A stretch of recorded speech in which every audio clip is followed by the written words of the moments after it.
Sir ये तो रही बात घरों की, लेकिन बात ग्रहों की भी होती है, दिलों की भी होती है, और कहते हैं कि शादी के लिए दिल मिलने के साथ ही कुंडलियों का मिलना बहुत जरूरी है। सर कुंडली मिला है कि वास्तु मिला है? मैं तो सर यही कहूंगा कि वास्तु मिलाएं। देखिए क्या होता है, मैं आपको गाइड करता आ रहा हूं पिछले 10 साल से, या आप मेरे पास आए कि जी मेरा बेटा है और ये लड़की है। लड़की को मैंने देखा नहीं, लड़की को मैंने डायग्नोज नहीं किया, बेटे को मैंने डायग्नोज कर लिया। जब बेटे को मैंने डायग्नोज कर लिया, मुझे पता है इसकी ऊर्जा क्या है, इसका प्लेनेट, ऑपरेटरी प्लेनेट कौन सा है, मुझे समझ आ गई। पर मुझे लड़की की समझ नहीं आई ना। आपने लड़की की कुंडली तो दिखा दी, मैं कुंडली के ऊपर भरोसा नहीं कर सकता कि सिर्फ कुंडली देख के मैं ये कहूँ कि हाँ यस ये लड़की ऐसी ही होगी। हम भरोसा नहीं कर सकते। पर सालों से इसी कुंडली पे भरोसा करते आए हैं लोग सर, कई शादियां इसी पे चल रही हैं। सर टूट भी रही हैं, टूट भी रही हैं।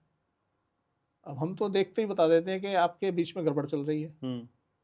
बड़े सारे केस होते हैं ऐसे, कहते हैं यस।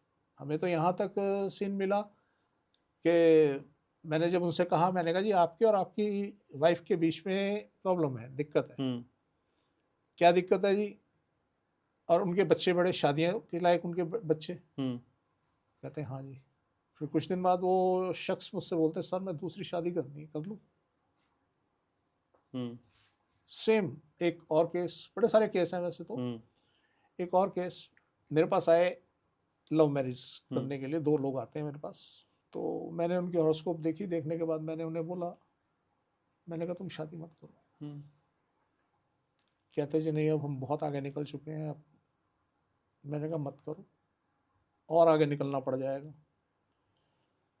मैंने लड़के से अकेले में बात की, मैंने कहा छोड़ दे, क्यों लड़की को बर्बाद कर रहा है, खुद भी बर्बाद हो रहा है। कहता है जी मैं कमिट कर चुका हूँ, अब तो जो भी होगा देखी जाएगी। मैं कर,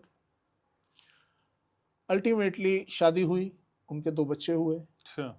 और उसके बाद एक वक्त ऐसा आया जब वो लड़का घर छोड़ के चला गया, जाके कहीं और रहने लगा, और वहाँ जाके उसने गन से सुसाइड कर लिया। तो ऐसे बहुत सारे केस हमें देखने को मिले। इसमें उनकी कुंडलियां तो मैच करती थी, पर जो हमारा जो देखने का तरीका है वो बड़ा डिफरेंट है।